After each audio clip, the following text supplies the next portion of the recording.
this is Victor Antonio with a quick sales tip. When I'm dealing with customers, I like to put them into three buckets. These are my three buckets. I want to share this with you, and maybe you want to think about it this way also. There's three buckets when I look at a customer. There's the convinced bucket, the complacent bucket, and the concerned bucket. Now, people in the convinced bucket, when you're talking to a customer, they're pretty much convinced that the solution they have is already fixed. They don't want to talk to you, they're happy, fully satisfied, they're in bliss state, they really don't want to hear about your solution. So there's no point in wasting your time with them. So if you identify somebody as a convinced buyer, move on to the next one. Let's go to the other extreme. There's people who are convinced, but there's also people who are concerned.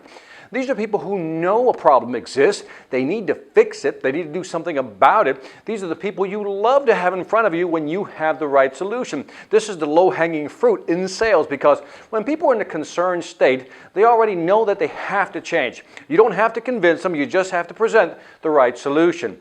But then right in the middle, there are the complacent folks, and that's where you're going to find the majority of people. This is like a Gaussian distribution curve. At each end, you're going to have 10% convinced, 10% concerned, but in the middle of this distribution curve are the 80%. These are people who are complacent. What does that mean? They know they have a problem, they know they need to change, but it's not urgent enough to make them want to change. And our job as salespeople is to really get them off the dime, so to speak. They're complacent, they're saying, yeah, it's good enough, let's not mess with it.